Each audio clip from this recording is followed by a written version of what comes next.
अब हम करने जा रहे हैं MR and MC approach. Last lecture में मैंने आपको TR एंड TC अप्रोच करवाया था, इसमें हम कर रहे हैं मार्जिनल रेवेन्यू और मार्जिनल कॉस्ट अप्रोच, ठीक है, अंडर फर्म्स इक्विलिब्रियम और producer equilibrium.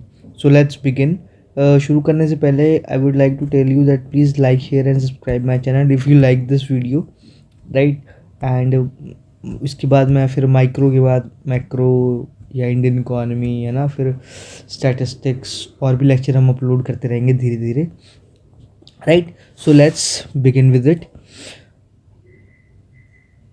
Just a minute. So let's begin with this.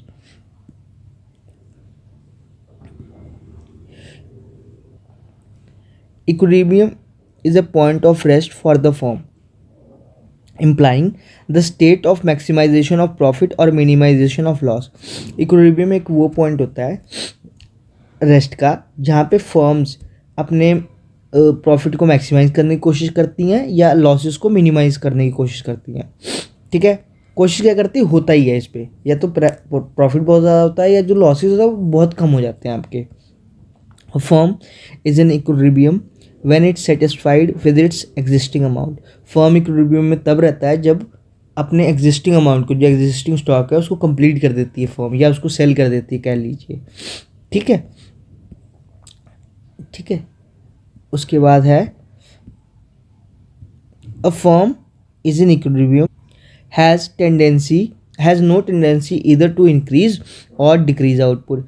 जब एक फर्म इक्विलिब्रियम में रहता है तो उसके पास कोई टेंडेंसी नहीं होती या कोई ऑप्शन नहीं होता कि जिसमें वो अपनी सेल को इंक्रीज कर सके या डिक्रीज कर सकते या अपने आउटपुट को बढ़ा सके या घटा सके, ठीक है। जब इक्विलिब्रियम में रहता है तो उसी कांस्टेंट पोजीशन पे चलना होता है, ठीक है। उसके बाद क्या है, उसके बाद है a firm will be in this situation. Firm इस सिचुएशन में तब तक रहेगा when either it will be earning maximum profit, या तो उसे मैक्सिमम प्रॉफिट मिल रहा है, या इनकर्निंग मिनिमम लॉस, या तो उसे कम से कम घाटा हो रहा है, तभी वो इक्विलिब्रियम में रह रहा है, ठीक है। और अकॉर्डिंग टू कोर्सियानिस, एक बहुत बड़े इकोनॉमिस्ट रहे हैं, उन्होंने क्या बोला है कि a firm is in equilibrium, a firm is in equilibrium when it maximises its profit. Firm equilibrium में तब आता है जब वो अपने प्रॉफिट को मैक्सिमाइज करता है, ठीक है। तो इसके भी कुछ कंडीशंस हैं। क्या है, maximum profit TR minus TC। दूसरा क्या है, MC is equal to MR, marginal revenue और मार्जिनल कॉस्ट बराबर होने चाहिए। तीसरा क्या है, MC must cut MR from below, marginal cost must cut MR from below, ठीक है। Minimum losses of fixed output, कम से कम फिक्स्ड जो आउटपुट है उसका लॉस हो, ठीक है। सो let's begin with it. in order to know the position of maximum profit की पोजीशन को जानने के लिए a firm compares MC with MR। जो फर्म है वो मार्जिनल कॉस्ट और मार्जिनल रेवेन्यू को कंपेयर करती है, ठीक है। A firm will continue its production as long as its MR is greater than MC। जो फर्म है वो अपनी प्रोडक्शन को कंटिन्यू रखेगा, कब तक, जब तक मार्जिनल रेवेन्यू यानी जो उसको एक्स्ट्रा रेवेन्यू मिल रहा है वो ज़्यादा है मार्जिनल कॉस्ट के, जो कि उसकी ज़्यादा लागत लग रही है एक प्रोडक्ट को बनाने में, ठीक है। A firm will reduce it's output. जो कंपनी है या जो भी फर्म है वो अपनी आउटपुट जो है उसको कब कम करेगा, उसको कम करेगा जब firm will reduce it output production जब मार्जिनल रेवेन्यू उसका कम हो जाएगा और मार्जिनल कॉस्ट उसका बढ़ने लग जाएगा, ठीक है। तब वो अपनी प्रोडक्शन को डाउन कर देगा कि खर्चा ज़्यादा बढ़ रहा है, ठीक है। उसके बाद क्या है, उसके बाद ये बोल रहा है कि नो चेंज इन प्रोडक्शन में कोई चेंज नहीं होगा, कहाँ पे, जहाँ पे मार्जिनल रेवेन्यू और मार्जिनल कॉस्ट बराबर हैं, ठीक है। So the first condition of the firm equilibrium is that, पहली कंडीशन क्या थी जो हमने पढ़ी थी, वो ये पढ़ी थी कि मार्जिनल रेवेन्यू और मार्जिनल कॉस्ट बराबर होना चाहिए, ठीक है। और दूसरी कंडीशन क्या थी, marginal cost cuts MR from below. इसका मतलब है कि मार्जिनल कॉस्ट कम होनी चाहिए मार्जिनल रेवेन्यू से, ठीक है। मतलब मार्जिनल रेवेन्यू आपकी ज़्यादा होनी चाहिए मार्जिनल कॉस्ट से, इसका इतना ही मतलब है। मतलब मार्जिनल रेवेन्यू ज़्यादा होनी चाहिए मार्जिनल कॉस्ट से, ठीक है, तभी फॉर्म इक्विलिब्रियम में रहेगी, ठीक है। The form will be in equilibrium of this condition fulfil, जैसे ये दो कंडीशन फुलफिल हो जाएंगी वो फॉर्म जो है इक्विलिब्रियम में आ जाएगी। अब देखिए इसको करते कैसे हैं, ये डायग्राम देखिए पहले ध्यान से। इसमें एक मिनट, इसमें आउटपुट एक्स एक्सिस पे है, revenue and cost Y axis पे है, ठीक है। दिस इज एमसी कर्व, ये वाली जो कर्व है ये एमसी कर्व है, ये प्राइस है, ठीक है। नाउ ध्यान से देखिए, मार्जिनल कॉस्ट जो है, जिस मार्जिनल कॉस्ट वो दो जगह टच कर रही है, एक पॉइंट ए पे एक पॉइंट ई पे, ठीक है। और इस पॉइंट पे भी मार्जिनल, इस पॉइंट मतलब इस पॉइंट पे भी marginal revenue equal to marginal cost है, इस पॉइंट पे भी marginal revenue equal to marginal cost है, ठीक है। तो मतलब हमारी एक कंडीशन फुलफिल हो गई, क्या कि M R is equal to M C, और दूसरी कंडीशन क्या थी कि M C cut M R from below, ठीक है। अब इस पॉइंट पे अगर हम आते हैं पॉइंट ए पे, तो हम देखते हैं कि जो मार्जिनल कॉस्ट है ये वाली कर्व, ठीक है, ये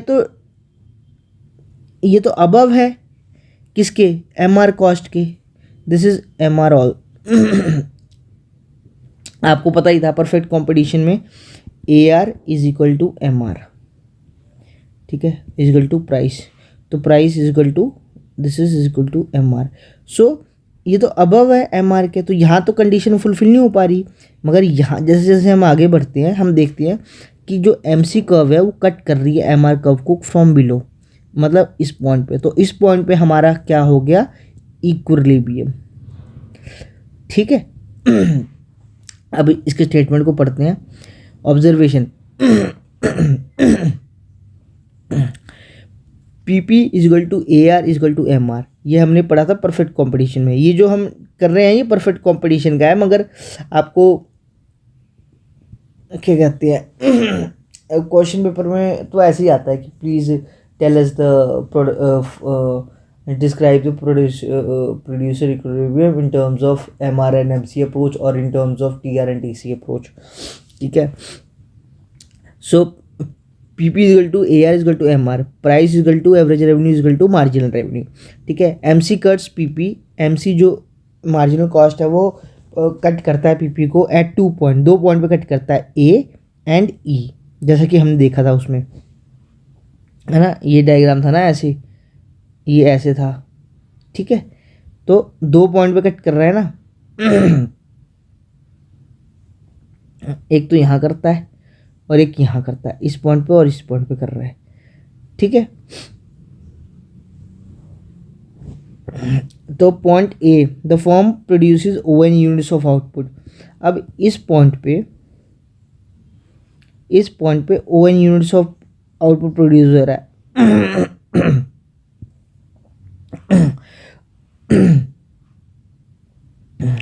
firm incurs its output from O one to O M, जो फर्म है अपने आउटपुट को बढ़ाता है कहाँ से, ओ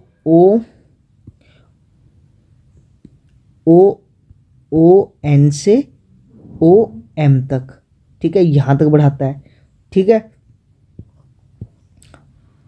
as its M C will increase less than M R, उसकी जो मार्जिनल कॉस्ट है वो कम, वो will decrease less than M R, मतलब उसकी जो मार्जिनल कॉस्ट है वो एम आर कर्व से कम डिक्रीज होगी, ठीक है। इट मीन्स, इसका मतलब क्या होगा, production from O N to O M will be added to the profit of the firm, मतलब जो प्रोडक्शन हुई होगी ओ एन और ओ एम के बीच में, वो उसका जो वो किस में ऐड होगी, वो प्रॉफिट ऑफ द फर्म में ऐड हो जाएगी, ठीक है। Under the circumstances of point A के अंदर नॉट इक्विलिब्रियम, पॉइंट ई के अंदर इक्विलिब्रियम पॉइंट है, ठीक है। अरे सॉरी, ठीक है। सो पॉइंट ई क्या शो कर रहा है, it shows O M units of output, ठीक है। और more than O M will incur losses, जैसे ही ओ एम से आगे बढ़ जाएंगे वो लॉसेस शुरू हो जाएगा। और equilibrium at point E, equilibrium हो जाएगा पॉइंट ई से। अब ये स्टेटमेंट बोल क्या रहे हैं, बहुत इंपॉर्टेंट है उनको समझने के लिए। वो ये क्या बोल रहा है, वो बोल रहा है कि देखो जो प्रोडक्शन है ना, जो प्रॉफिट है वो ओ एन से ओ एम के बीच में है, इसके बीच में है, ठीक है, प्रॉफिट। तो इस पॉइंट पे हम इक्विलिब्रियम क्यों नहीं ले रहे पॉइंट ए पे, इसलिए नहीं दे रहे कि यहाँ पे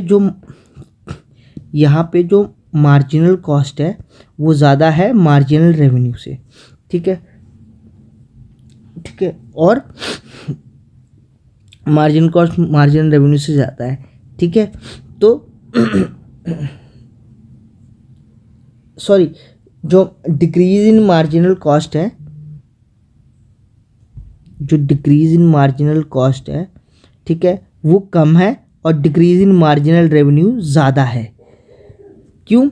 क्योंकि ये एमसी कर्व है जो ये अबव एसी है, अबव एमआर है। मतलब अगर मार्जिनल कॉस्ट 10 है, आपका 10 रुपये एक्स्ट्रा खर्चा लग रहा है, तो आपका मार्जिनल रेवेन्यू 5 ही है, समझिए।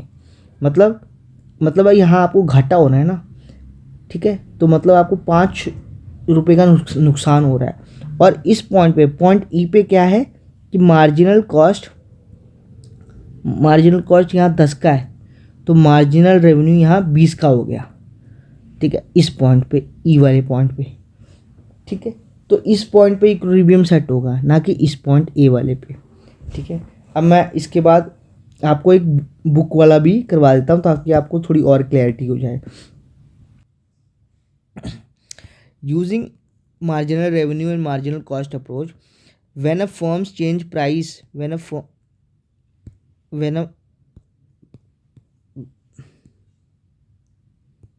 just a minute,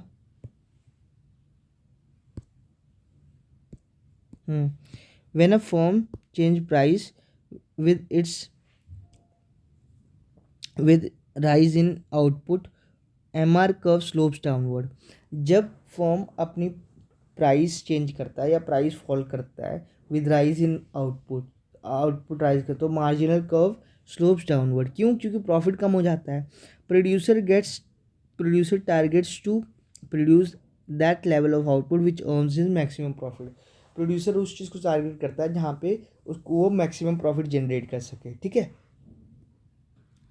अब इसके कंडीशंस क्या हैं? पहला है कि MR equal to MC, marginal cost equal to marginal revenue, और marginal cost is greater than MR। दूसरा कंडीशन क्या है? MR is greater than MC is greater than MR after equilibrium. In other words MC cuts the MR from below. ये कह रहा है कि equilibrium के बाद मार्जिनल कॉस्ट ज़्यादा होना चाहिए मार्जिनल रेवेन्यू के, ठीक है। या आप सिंपल ये लिख सकते हैं कि marginal cost cuts the marginal revenue from below, ठीक है।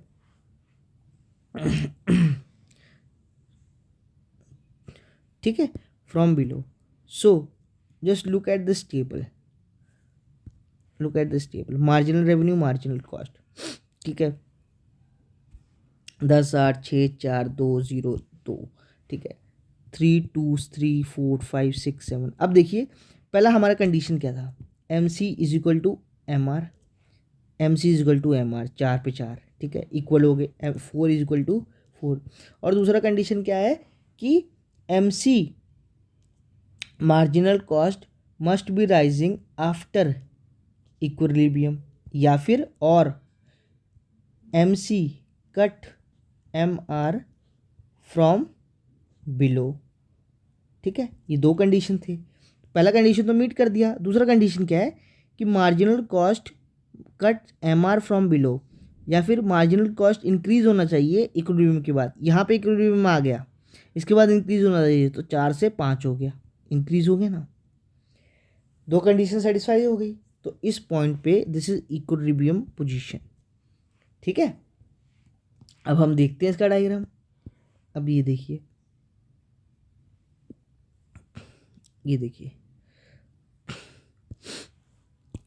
According to MR and MC approach, referring to table 8.2b and 8.2b, ठीक है, figure 8.2 B, the producer equilibrium is determined at point E is here. इस point पे producer equilibrium determine कर रहा है। ये डायग्राम थोड़ा अलग सा आपको लग रहा होगा, ठीक है, आप ऐसे भी बना सकते हैं, आप जैसे चाहें वैसे बना सकते हैं, ठीक है। M R is equal to M C, marginal revenue is equal to marginal cost. वैसे आगे वो होगा डायग्राम, इसमें है नहीं क्या वो डायग्राम?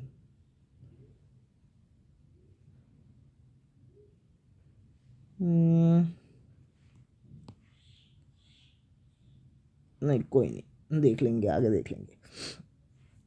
और marginal cost is greater than marginal revenue after equilibrium, so the producer is at equilibrium when the producer produces O Q level of output. Producer तब इक्विलिब्रियम में रहेगा जब प्रोड्यूसर ओ क्यू लेवल यानी यहाँ से लेकर यहाँ तक प्रोड्यूस करेगा, ठीक है। If you produce O Q one, अगर वो ओ क्यू वन प्रोड्यूस करता है तो यहाँ पे क्या है, यहाँ पे आप देखिए मार्जिनल कॉस्ट आपकी ज़्यादा है, कम है, और मार्जिनल रेवेन्यूज आपका ज़्यादा है। मार्जिनल रेवेन्यू ज़्यादा है, सॉरी, मार्जिनल रेवेन्यू ज़्यादा है मार्जिनल कॉस्ट से। इक्विलिब्रियम तो वो तो कंडीशन सेटिस्फाई नहीं कर रही, तो यहाँ पे इक्विलिब्रियम नहीं सेट होगा। और बियॉन्ड पॉइंट ए के मान ले पॉइंट जी पे अगर देखें तो यहाँ पे क्या है, marginal cost is greater than marginal revenue, यहाँ पे भी कंडीशन नहीं सेटिस्फाई कर रही, ठीक है। सो if he produces OQ1 level of output, MR is greater than MC, which means he could produce further to earn CED profit। मतलब वो कह रहा है कि अगर इस पॉइंट पे वो प्रोड्यूस कर रहा है इस थर्ड OQ1 पे, तो उसके बाद ये कंडीशन रहती है कि वो और अपने प्रोडक्शन को बढ़ा सके, तो वो बढ़ाता है, ई पे जाता है। जैसे ही वो ई पे जाता है वो इक्विलिब्रियम में आ जाता है कि MC is equal to MR हो जाता है, और MC कट भी कर रहा है फ्रॉम बिलो, ये देखिए या नीचे से काट रहा है ना MR को, ठीक है। और दूसरा कंडीशन क्या है, दूसरा कंडीशन भी सेटिस्फाई हो गया, तो इस पे इक्विलिब्रियम में आ गया। अब उसने सोचा कि मैं और प्रॉफिट करता हूँ, मैं 5th तक जाता हूँ, OQ2 तक जाता हूँ। तो जैसे ही वो OQ2 तक गया, पहली बात इक्विलिब्रियम हिल गया क्योंकि मार्जिनल कॉस्ट ज़्यादा हो गया मार्जिनल रेवेन्यू से। यहाँ पे वो लॉसेस इनकर करेगा, यहाँ पे वो लॉसेस को देखेगा आपने, ठीक है। इफ़ यू प्रोड्यूसेस OQ2, मतलब OQ से OQ2 तो यहाँ पे एक एक्स्ट्रा चला गया, तो मार्जिनल कॉस्ट बढ़ गया उसका मार्जिनल रेवेन्यू से, which means incurring losses equal to EFG, which implies he could reduce output till OQ। मतलब वो फिर अपनी प्रोडक्शन को OQ लेवल तक लेके आता है ताकि वो इक्विलिब्रियम में रहे, ठीक है। This was MR and MC approach. अब क्या कहते हैं, नेक्स्ट लेक्चर में मैं आपको सुपर नॉर्मल प्रॉफिट्स वगैरह करवाऊँगा। So bye, also please do like share and subscribe my channel, ठीक है, बाय।